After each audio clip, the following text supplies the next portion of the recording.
Hello students, good morning. तो once again last and final lectures इस chapters का।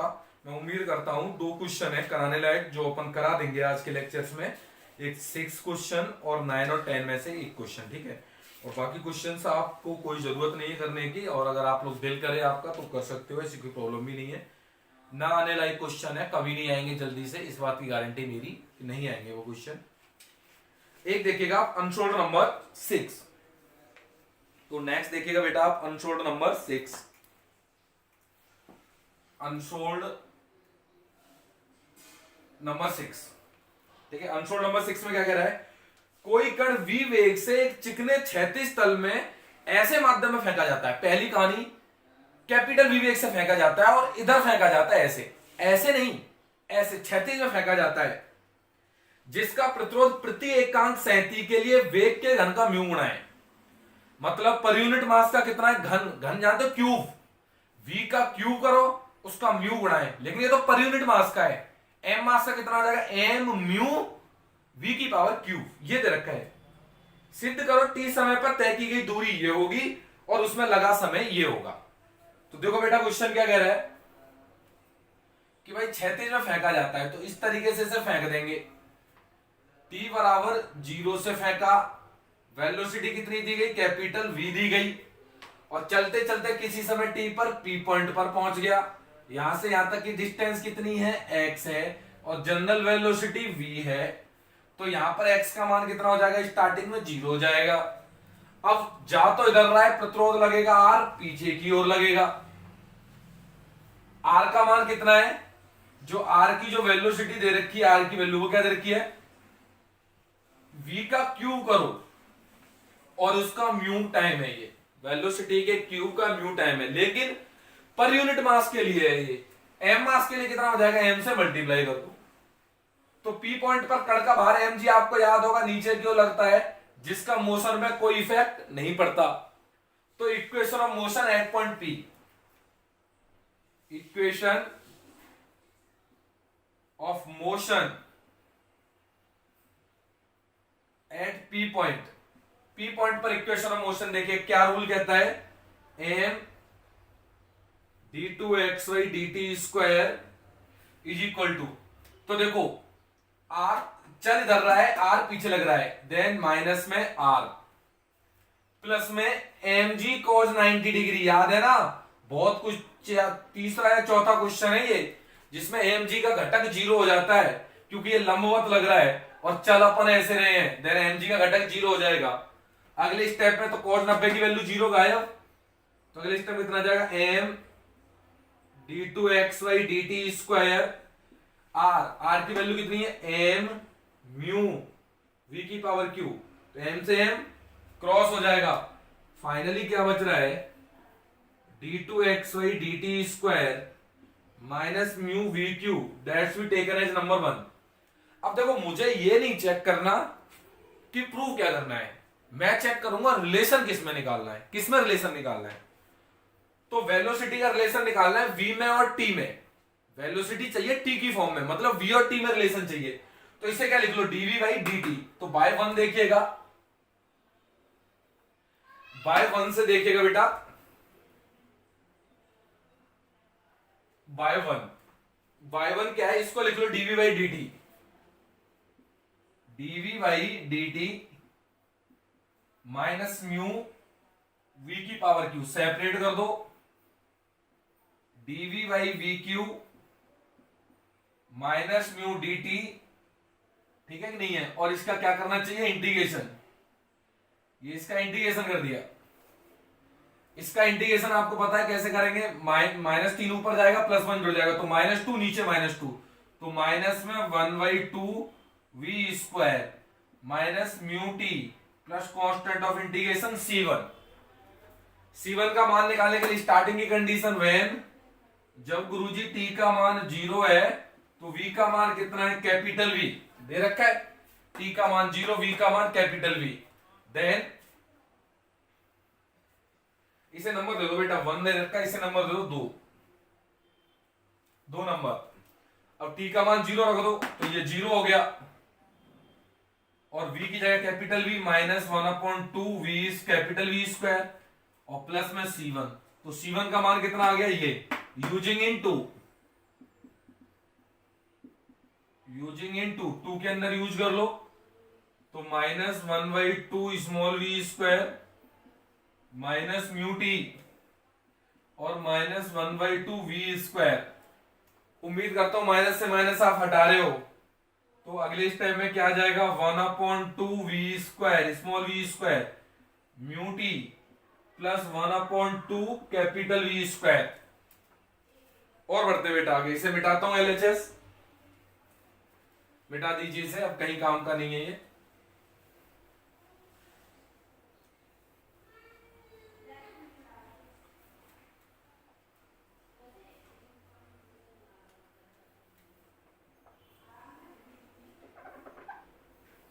ठीक है, अच्छा अब इसमें एलसीएम ले लेते हैं इधर,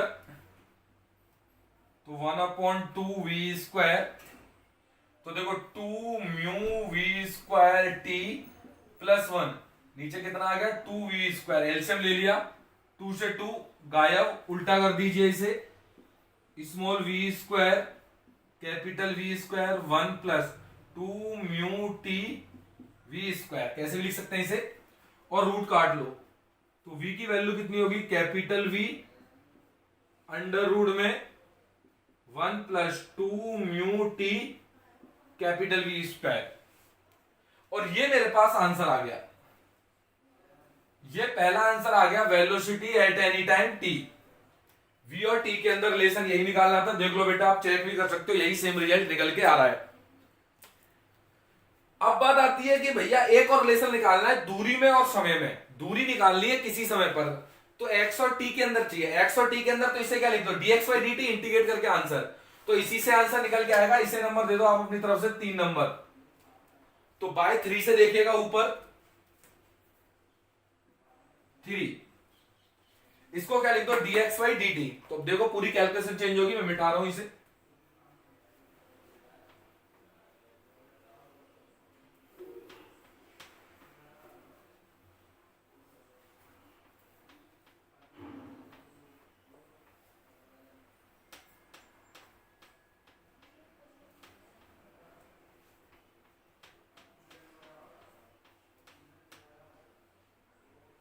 मिटा दिया बेटा मैंने, है ना। अब आप देखिएगा y3, तो इसे लिख दो dx by dt is equal to capital V under root में, देखो तमीज से लिख रहा हूं इसे, 1 plus 2 mu capital V square into t, ठीक है, नहीं dt को उधर पहुंचा और इंटीग्रेट कर दो, dx integration v dt under root में v को बाहर ले लो, कांस्टेंट है, इंटीग्रेट कर दिया, 1 plus 2 mu v square T, इसका इंटीग्रेट करना है। अब इंटीग्रेशन में भैया दिमाग लगाना है अपन को, अब इंटीग्रेशन भी आपको बताया था ना, 12th तो बहुत इंपॉर्टेंट रहेगी अपने, इंटीग्रेशन डिफरेंशिएशन करना है इसका, इंटीग्रेशन इसका तो बच्चा बच्चा जानता है x और ये v। अब मान लो फील करो, इसको दबा लो, लीनियर है ये, 1 प्लस कोई कांस्टेंट और t, लीनियर का करना है, तो अगर अंडर रूट का करना होता कैसे करते, तो अगर अंडर रूट x होता तो कैसे करते, अंडर रूट x और dx होता तो कैसे करते, तो देखो ऊपर ले जाते x की पावर माइनस हाफ, कितना हो जाता है x की पावर माइनस हाफ, और इसमें एक जोड़ते और माइनस हाफ प्लस 1 नीचे लिखते, तो कितना आता है x की पावर हाफ और 1/2, तो ये लिख दूं मैं x की पावर हाफ, मतलब इसकी पावर हाफ अपॉन 1/2। बोलो कोई दिक्कत, कोई दिक्कत नहीं है, x पुट कर दो, 1 plus 2 mu v square T. अब अंतर क्या रहेगा, जो t का कोफिशिएंट है वो भाग में आ जाएगा, तो भाग में लिख दो t के कोफिशिएंट को, 2 म्यू कैपिटल V स्क्वायर, बहुत सिंपल है, x मान के कर दो और t के कोफिशिएंट को भाग में लिख दो, लिख दिया, और plus constant of integration taken है C2, ये चीज आनी चाहिए। तो उम्मीद करता हूं देखो 2 से 2 कट जाएगा और एक v से v कट जाएगा, तो फाइनल जो रिजल्ट आ रहा है x is equal to 1 by mu v, और हाफ को मैं अंडर रूट में लिख लूं क्या, सोच जाना, 1 plus 2 mu v square T plus C2, सोच गया या नहीं, हाफ पावर को 1/2 लिख लिया, 1/2 पावर को अंडर रूट लिख दिया, चलेगा? बिल्कुल चलेगा। Now next we find the value of C, C की वैल्यू फाइंड करेंगे। हाउ? देखो यहां से कंडीशन लगाओ, जब टी का मान 0 तो एक्स का मान कितना है? 0 है। वैन गुरुजी जब टी का मान 0 है तो एक्स का मान कितना होगा? 0। रख दो वैल्यू, एक्स की जगह 0 सब्स्टिट्यूट करो, ये 0 1/μv, और देखो टी की जगह 0 तो 1 + 0 1 का रूट 1 बचा, तो C2 equals to this. So C2 की वैल्यू कितनी आ गई? -1/μv। यूजिंग इन 3 ले लो, 4 ले लो भैया, यूजिंग इन 4। तो when we use in 4 we find the following values. देखो जरा करिए use. So x is equal to 1/μv under root में 1 + 2μv² t plus C2, C2 का मान 1/μv, तो 1/μv कॉमन ले लीजिए, x is equal to 1/μv common under root में 1 प्लस में 2μv² t -1, और यही आपका आंसर है, यही आपका आंसर है। और ये अपने पास एक इंपॉर्टेंट क्वेश्चन था जो अपन ने सॉल्व कर लिया। अब आप सुने, ठीक है? अब आप कैसे सुने कि देखो 6, 7, 8 और 12 ये हो चुके, अब बच रहे क्वेश्चन 9, 10, 11। तो देखो 9 और 10 दोनों सेम क्वेश्चन है। दोनों में सेम का मतलब क्या है? एक में वी क्यू है, वी की पावर क्यू, और एक में वी की पावर 4 है। तो आप दोनों क्वेश्चन में कोई चेंज नहीं है, एक में वी क्यूब है और एक में वी की पावर 4 है। तो मैं एक करा दूंगा, दूसरा आपके लिए होमवर्क रहेगा, ठीक है? एक कहानी तो ये हो गई। दूसरी बात क्या रहेगी? अनसॉल्व नंबर 11 और 13 अपन नहीं करेंगे, ये एग्जाम में नहीं आएंगे, ये गारंटी है, ठीक है? नहीं, ये एग्जाम में नहीं आएंगे। जितना कराया जा रहा आप उतना, जब भी किसी को भाई लगे फड़फड़ाहट मछली हो करना है सर, तो मेरे पास इनका सॉल्यूशन है, मैं सॉल्व करके भेज दूंगा आपको, ठीक है? आप मुझे मैसेज कर देना कि सर मुझे सॉल्यूशन चाहिए, तो मैं सेंड कर दूंगा इसे, ठीक है कि नहीं है? कोई इश्यू नहीं इस चीज का। तो मेन प्रॉब्लम कहां की अटकती है? अनसॉल्व नंबर 10 या 9 में से एक क्वेश्चन कराना है, तो मैं 10 करा देता हूं क्योंकि उसमें पावर 4 है। 3 वाला आप खुद कर लीजिएगा। तो इसका मकसद पहला क्या है? इसे भैया मिटाओ पहले, तो मिटाता हूं एक बार। तो आप 1 सेकंड रुक जाइए, मैं इसे अच्छे से मिटा दूं जल्दी से।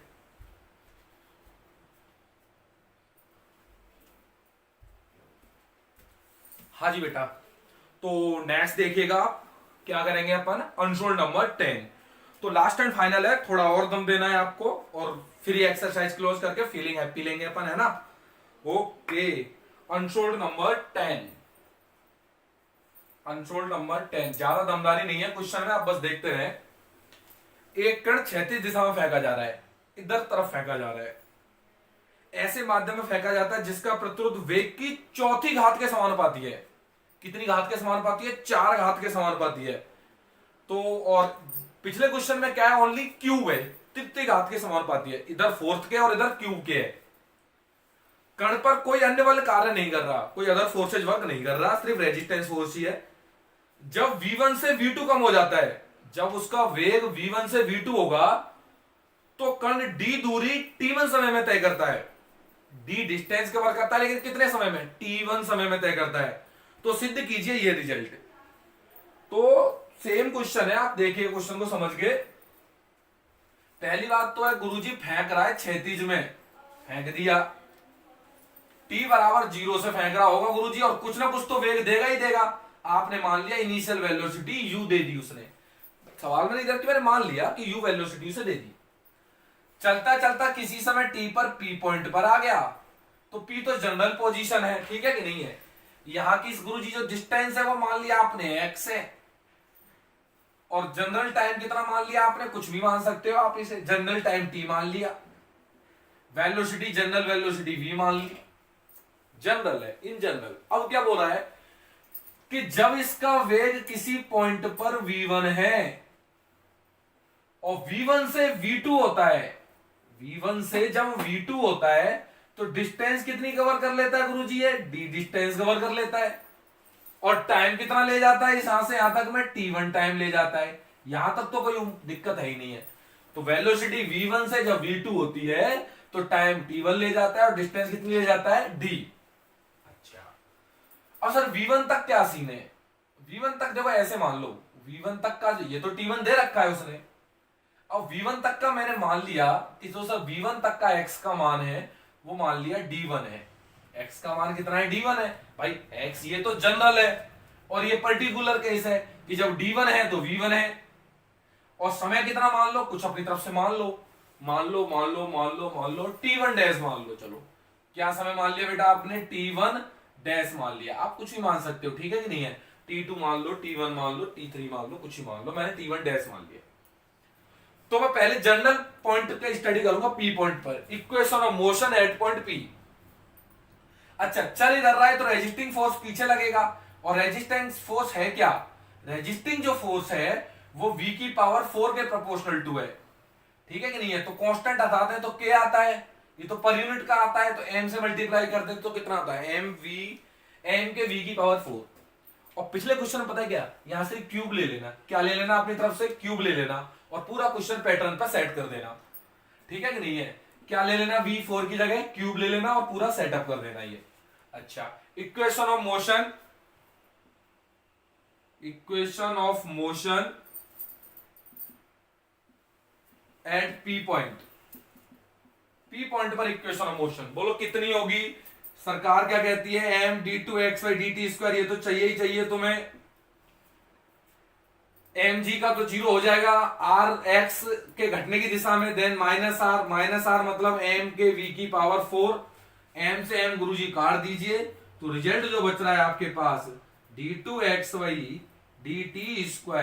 माइनस में के v की पावर 4, और नंबर दे दो इसे 1। अब बात किसी कर रहा है डिस्टेंस की और टाइम की विद v के साथ, तो v और t में रिलेशन चाहिए और v और x में रिलेशन चाहिए। बाई 1, क्या मैं इसे dv/dt लिख लूं, सही है कि नहीं है, सही है, इक्वल टू माइनस में के v की पावर 4, v के नीचे v को ला दो, इधर लिख देता हूं ना, थोड़ा आपको सुविधा रहेगी, नीचे देखने में कोई समस्या आ रही हो मुझे लगता है। तो अगले स्टेप में क्या हो जाएगा बेटा, dv अपॉन में v की पावर 4 माइनस में k dt। कोई दिक्कत, कोई दिक्कत नहीं है, इंटीग्रेट कर दो, इंटीग्रेट कर दिया। मुद्दा किसका बचेगा गुरुजी, लिमिट का। लिमिट देखो, इस ए पॉइंट की बात करूं, ए से बी के बीच में लिमिट लगानी है। ए पॉइंट पर वेलोसिटी कितनी है, v1 से कितनी हो जाती है, v2 हो जाती है, v1 से v2 हो जाती है वेलोसिटी, तो टाइम कितना परिवर्तन हो जाता है। इस ए पॉइंट पर टाइम कितना है, t1 डैश, कितना टाइम है, t1 डैश। बी पॉइंट पर कितना टाइम हो जाता है, t1 डैश प्लस t1। अब यार ये चीज तो आनी चाहिए, t1 डैश प्लस t1। तो जब v1 से v2 हो जाती है तो v1 पर टाइम t1 डैश, v2 पर टाइम, b पॉइंट पर time t1 dash plus t1। अब सॉल्व कर लो, मेरा क्या जाता है, आराम सॉल्व कर लो, इसे सॉल्व करना। v की पावर -4 ऊपर, -4 में एक जोड़ दो तो -3, और -3 ही नीचे आएगा, तो कितना आ रहा, -1/3 v की पावर q, और limits changing from v1 to v2। कोई दिक्कत, कोई दिक्कत नहीं है। अच्छा अब देखो, ये माइनस में k, फिर dt upper limit t1 dash plus t1, और t1 डैश कट जाएगा तो कितना आ जाएगा, ओनली t1। कोई दिक्कत, कोई दिक्कत नहीं है। और ये वाला माइनस इस माइनस को उड़ा देगा, 3 को उधर पहुंचा दो और लिमिट रख दो, तो 1/v2 cube minus 1/v1 cube, और 3k t1। यार अब ये कैलकुलेशन तो आनी चाहिए, अब इसकी उम्मीद मत करना कि गुरुजी आपको बच्चों की तरह, देख बेटा ये ऐसे किया, पहले अपर लिखी फिर लोअर लिखी फिर ये किया, ये फालतू गिरी काम नहीं अब, ठीक है कि नहीं, बहुत करा दिए, ठीक है। 12th तक आपको यही सिखाया जाता है कि जोड़ बाकी गुणा भाग और इंटीग्रेशन। अब क्या करें, अब सर बस इसको एक नंबर दे दीजिए, फिर क्या। अच्छा एक और काम कर सकते हो आप इसमें कि एलसीएम ले लो, v1 क्यूब v2 क्यूब और नीचे V1 cube V2 cube equal to 3k T1 और नंबर दे दो अपनी तरफ से इसे 2 नंबर। एक कहानी आ गई जब V और T यूज किया। अब यह कहानी आएगी जब V और X यूज करेंगे। तो देखिएगा y1 1 से क्या लिखोगे आप? इसको लिखो V dV by dx, V dV by dx is equal to minus k V की पावर 4। और इसको सेपरेट कर दो तो मिटा देता हूं ना मैं, एक बार और रुकिएगा बेटा, है ना, मिटा देते हैं इसे।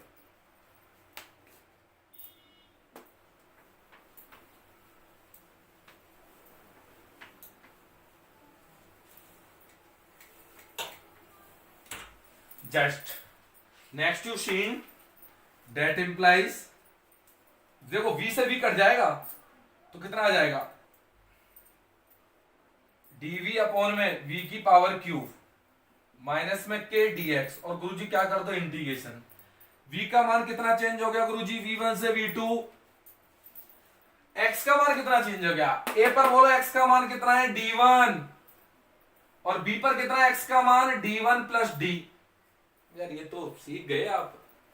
इसका इंटीग्रेशन -3 ऊपर, एक जोड़ दो तो -2 और -2 फिर नीचे -1/2 v square and limit from v1 to v2 and minus में k।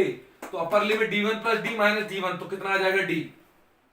और इस माइनस से भी ये माइनस को क्रॉस कर दूंगा, 2 को इधर पहुंचा दो तो कितना हो जाएगा? 1 में v2 स्क्वायर 1 में v1 स्क्वायर और ये 2kd।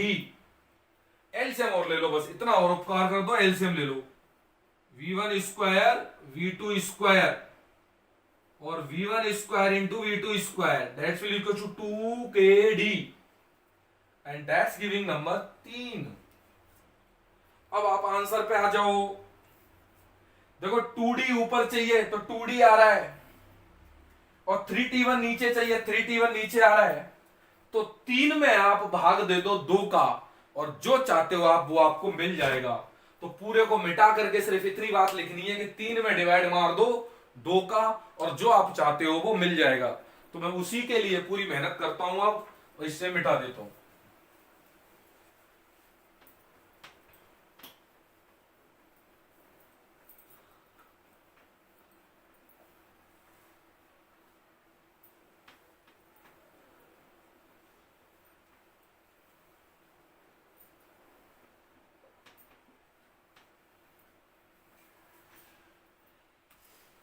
मिटा दो, जो काम का वही रखेंगे, फालतू का क्यों रखें अपन? लास्ट की 2 रखनी है और 3 रखनी है, फिर क्यों अपना दिमाग चलाएं?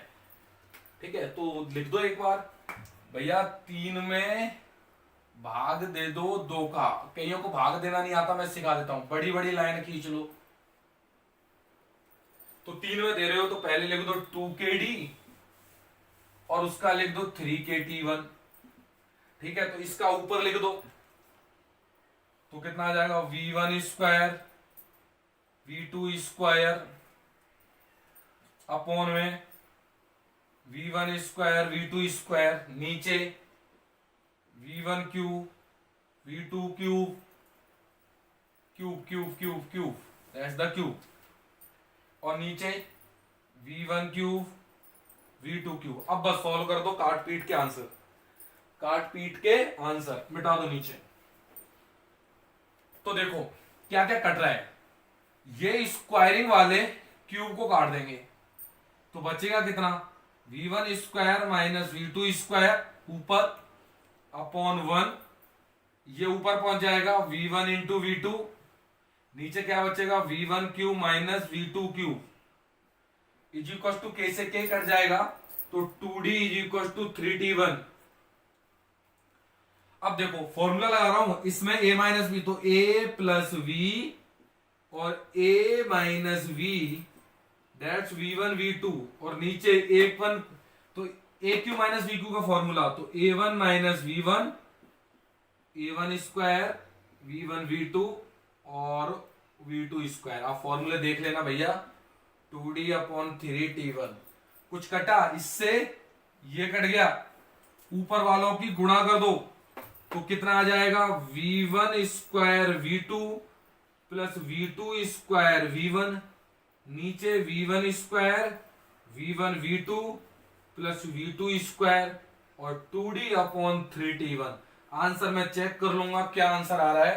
You look at answer, v1 square v2 correct, v1 v2 square correct, नीचे भी करेक्ट और राइट आंसर। ठीक है, मेरी तरफ से आरआर कॉलेज की 3 यूनिट दी एंड पूरा कंप्लीटली 3 यूनिट में आपको 1% भी ऐसा चांस नहीं है जो कहीं क्वेश्चन मिस हो जाए। प्रॉपर मेहनत कराइए आप लोगों को। और यूनिवर्सिटी की दूसरी यूनिट का मोस्ट इंपोर्टेंट 10 नंबर का क्वेश्चन इसमें से आएगा, सेकंड यूनिट में से 10 नंबर का क्वेश्चन इसमें से आएगा, तो आप इसे पढ़ें। अब अपन स्टार्ट करेंगे, देखो अब जो कहानी अपनी चलेगी ऐसे चलेगी। अब अपन सेकंड पेपर स्टार्ट करेंगे कॉम्प्लेक्स। ठीक है, तो कॉम्प्लेक्स साइड में चलता रहेगा और आरआर कॉलेज वालों का तो दी एंड हो जाएगा, तो आरआर कॉलेज वाले कॉम्प्लेक्स पढ़े और यूनिवर्सिटी वालों की डायनेमिक्स चलती रहेगी रेगुलर जब तक आपका सिलेबस दी एंड नहीं हो जाता है।